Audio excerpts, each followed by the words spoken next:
brevissima distanza dal test drive condotto con la Volkswagen Golf GT7, eccomi alla guida del modello immediatamente successivo, la nuovissima Golf GT8, a listino dai primi mesi del 2020.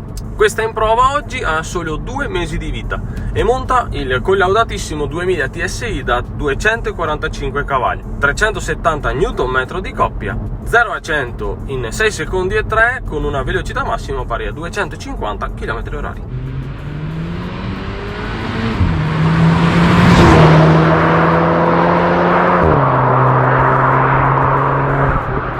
L'ago della bilancia si ferma a 1460 kg, con consumi dichiarati pari a 15,3 km/l nell'uso misto, che scendono a 7,2 km/l nella guida sportiva. Il 2000 TSI Evo 4 che Volkswagen ha messo nel cofano della GTI di ottava generazione è una certezza in quanto a prestazioni ed affidabilità. È un punto fermo attorno al quale la Golf si evolve. La coppia è disponibile già da 1500 giri al minuto, rendendo la guida divertente e coinvolgente anche nel misto, caratteristica non proprio congeniale a un modello che negli anni, vuoi per la trazione, per l'aumento dei volumi e del peso, si è andato un po' perdendo. Vista la bassissima richiesta del cambio manuale, per il mercato italiano il cambio unico disponibile al momento è il doppia frizione DSG a 7 rapporti, come sempre reattivo e preciso nel seguire lo stile di guida adottato. L'aggiornamento apportato da Volkswagen gli permette di cogliere ogni singola decelerazione, frenata o variazione nell'angolo di sterzata, tutto a vantaggio di una guida più pulita e meno attendista. Era infatti un po' noioso dover come aspettare che il cambio capisse come si stava agendo su freno e gas.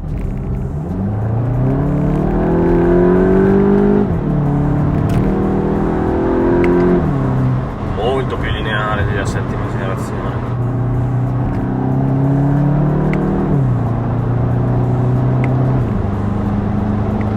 Bella liscia. Ci sono alla guida da pochissimi minuti, ma dà molta confidenza. Mi piace questa cosa.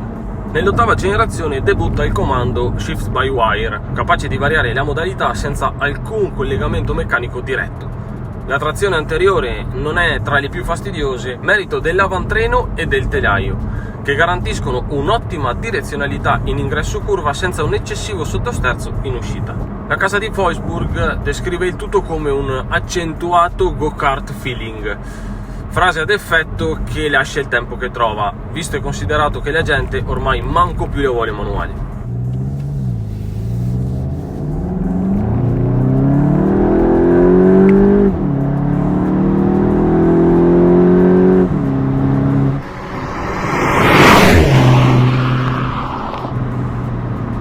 Appena passata in sport il comportamento è leggermente più aggressivo, non ho sentito uno stacco così significativo, semplicemente l'auto è un po' più sciolta, tutto lì. L'ottava generazione della Golf GTI ha significato un passo avanti tecnologico globale non indifferente. Prodotta sulla stessa piattaforma MQB della precedente serie, vede una significativa differenza progettuale per quanto riguarda il comparto sospensioni. All'avantreno è stato confermato lo schema MacPherson con il gruppo molla ammortizzatore a funzione portante e sottotelaio di supporto in alluminio che arriva direttamente dalla GT7 Club Sport S. Il retrotreno invece cambia in base alla motorizzazione scelta sulla Golf 8. Per le versioni d'accesso c'è il ponte torcente, molto più semplice, mentre dai 150 cavalli in su dispone del multilink. Notevole anche l'upgrade elettronico generale, dalla gestione del veicolo, del differenziale autobloccante, dell'infotainment fino al nuovo Vehicle Dynamic Manager, un sistema gestionale dei componenti elettromeccanici del telaio, che controlla la dinamica di marcia in tempo reale con setting più confortevoli o pronto pista. Un'altra novità che mi fa un po' storcere personalmente il naso è la scelta della carrozzeria unica, infatti sparisce per la prima volta nella sua storia la 3 porte. Esteticamente aggiorna la settima generazione con alcuni dettagli determinanti. Il frontale è più basso e tondeggiante, con i fari anteriori più piccoli e profilati, che proseguono con una fascia di luce all'interno della calandra. Vederli accesi di notte fa un po' uno strano effetto. L'idea è bella, ma sembra più una Giappo che una Golf.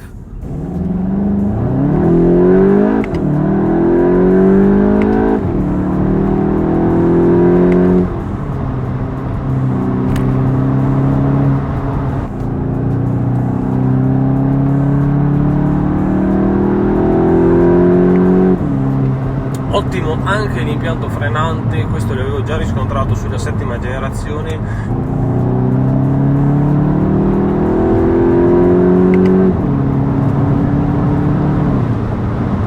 Debutta inoltre il logo Volkswagen bidimensionale in 2 tonalità, incastonato nella carenatura che sostituisce la griglia frontale. Presente la linea rossa distintiva del modello e l'enorme sezione a nido d'ape nella parte bassa del paraurti, molto bella anche se non è ovviamente completamente aperta. Vista dalla 3/4 non cambia più di tanto, se non nei 29 mm extra in lunghezza.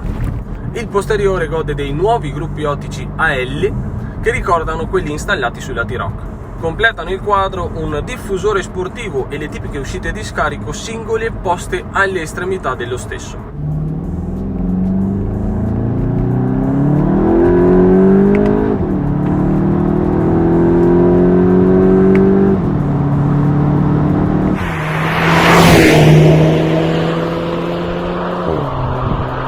Internamente l'atmosfera è un mix tra high-tech e tradizione. I sedili sportivi con trama a scacchiera riportano alla GTI di sempre, mentre il Digital Cockpit Pro e l'ampio schermo posto al centro della plancia, estremamente minimale, fa subito comprendere la modernità del modello. Molto belli i sedili che inglobano il poggiatesta direttamente nella struttura sedile. Tunnel centrale molto semplici, comandi intuitivi e ben disposti, un po' spoglia magari, ma le sportive personalmente le preferisco così. Lo spazio è quello a cui ci ha abituati questa comoda Hot-Hatch a 5 posti.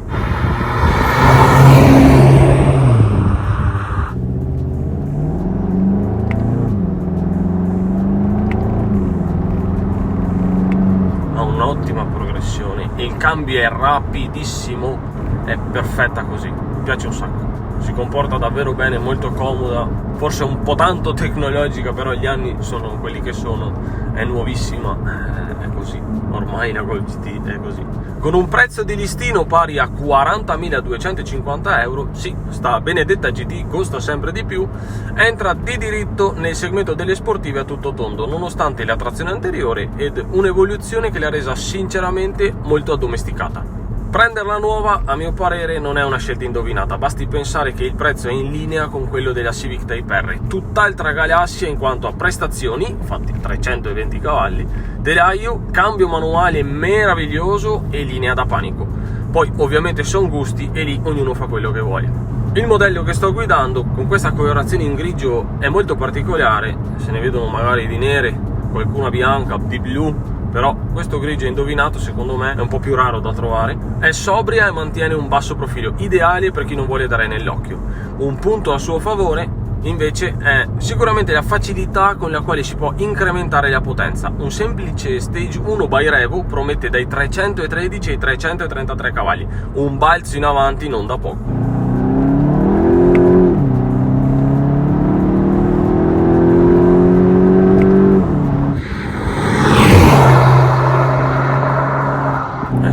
Preciso, non perde un secondo, non esita più di tanto, si scompone mai, tanta roba, si scompone mai.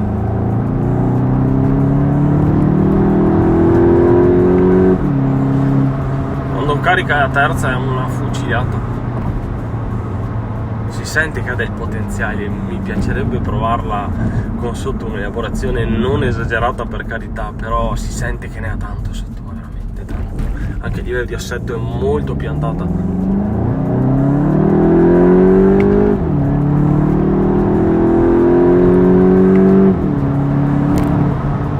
Secondo me con questa ci si diverte anche più nei track day. Prima in vista li ho sempre visto un po' sofferenti la Golf GT, secondo me sto giro rende molto di più. Sono davvero contento di aver potuto provare l'ultima generazione della Golf GTI immediatamente dopo la 7ª. Mi ha fatto cogliere al volo le principali migliorie e differenze. Impossibile non farsene un parere più che positivo. Le performance sono di livello, Il comportamento nella guida sportiva ha raggiunto un livello ottimo grazie a molte tarature dei sistemi elettronici, una su tutte lo sterzo a servoassistenza variabile, che rendono l'esperienza di guida più coinvolgente. Peccato quei 13.000 euro in più necessari per la R con 320 cavalli e la trazione integrale.